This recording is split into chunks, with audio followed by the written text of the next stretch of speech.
欢迎来到巴巴娱乐呀频道，请订阅频道，所以大家不要错过当天最热门的新闻。我们今天的时事通讯包括以下内容：诚意，荧幕上的美强惨，生活里的糊涂蛋。在横店片场某个烈日当午，诚意第5次摸遍全身口袋后，终于对着助理露出标志性的茫然表情。我的房卡好像又离家出走了。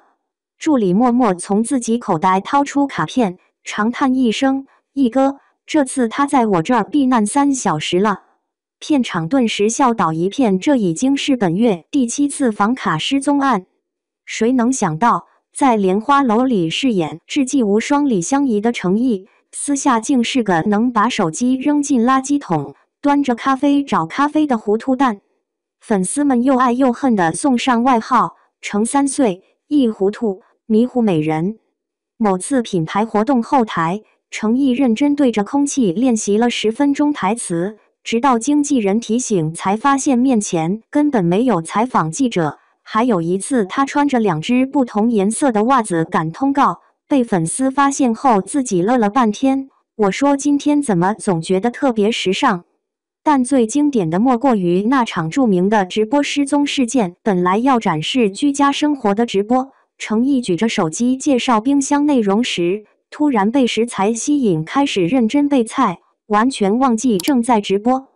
40分钟后，粉丝们看完了切萝卜、腌鸡胸肉全过程，才见他突然惊醒般凑近镜头：“啊，我还在直播吗？”这些令人捧腹的日常背后，藏着演员诚意独特的专注型迷糊。一旦进入工作状态，他就会把全部注意力投入表演，导致日常生活自动开启省电模式。导演郭虎曾爆料，诚意读剧本时，你在他耳边放鞭炮都听不见，但要是台词念错半个字，他立马能反应过来。正是这种极致的专注，让他在《沉香如屑》中一人分饰3角时，每个角色都拥有截然不同的眼神戏，让他在《英雄志》拍摄中为了一段打戏能反复琢磨到5指都求饶。粉丝笑称，诚意的聪明才智可能都点在了演戏上，生活技能栏暂时还是灰色状态。工作室员工们早已练就了诚意防丢系统，房卡永远被双份，剧本重点页贴荧光标签，通告时间用特大号字体打印。执行经济甚至养成了每天确认艺人手机是否在兜里的习惯，毕竟上次从垃圾桶捞手机的经历太深刻了。或许正是这种反差萌，让诚意在业内独树一帜。观众爱他在剧中的缜密心思，更爱他在剧外猝不及防的掉线瞬间。就像某位剧评人说的，能在天才和小白模式间无缝切换，这才是真正的生活演技派。所以下次看到诚意又迷路时，请不要提醒，毕竟这位糊涂蛋正在为下一个经典角色节省脑细胞呢。只是苦了工作室众人，此刻可能正满横店寻找他们又双若琢走丢的宝贝演员。荧幕里的美强惨，他是观众心尖上的角色塑造者。提到诚意，很多观众脑海中浮现的第一个画面，往往是他在荧幕上的那些美强惨角色。从琉璃里的司凤，到莲花楼里的李香怡，再到沉香如屑中的应渊、唐周、于墨3种身份，他几乎已经把美强惨的内核刻进了观众心里。这些角色有一个共性，表面冷冽坚毅，内心隐忍孤绝，命运多舛，但依旧坚守信念。观众追剧时常常感叹，看诚意的戏，不是流泪就是心碎。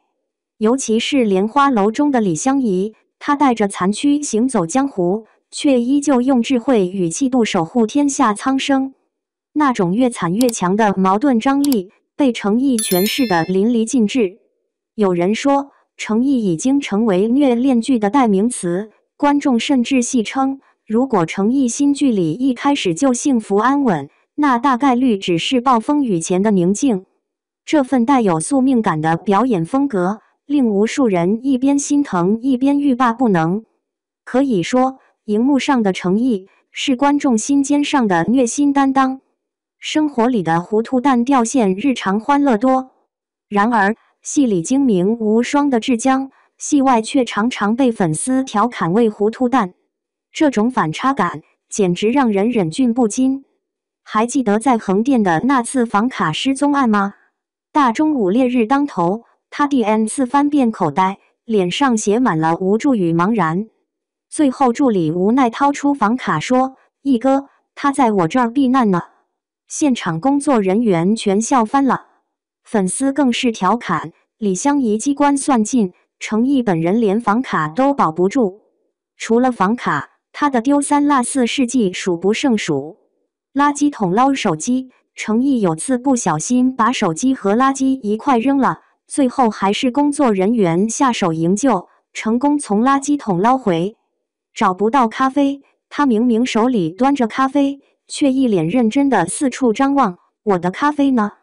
袜子穿错色，某次赶通告，居然穿了2只不同颜色的袜子，结果自己还笑说：“哎呀，原来这就是时尚吗？”还有一次品牌活动，他对着空气练习采访整整10分钟，直到经纪人忍不住提醒：“一哥，面前没人。”当时全场笑成一片，他自己也憨憨一笑，完全不觉得尴尬。最出圈的莫过于那场直播掉线事件。原本要展示日常生活，他举着手机介绍冰箱食材，结果越看越投入，直接开始备菜切萝卜、腌鸡胸肉。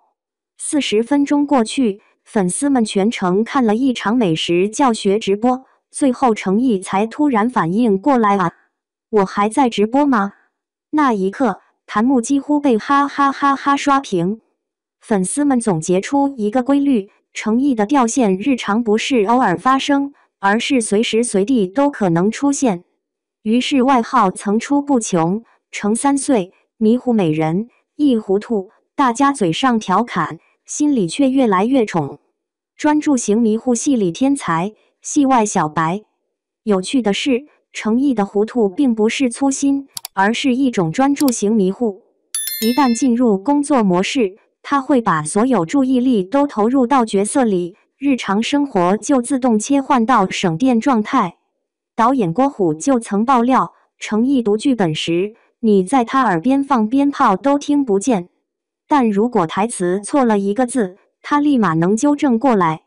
这也解释了为什么他在片场总能准确抓住人物的神态和细节，却在生活中时常短路。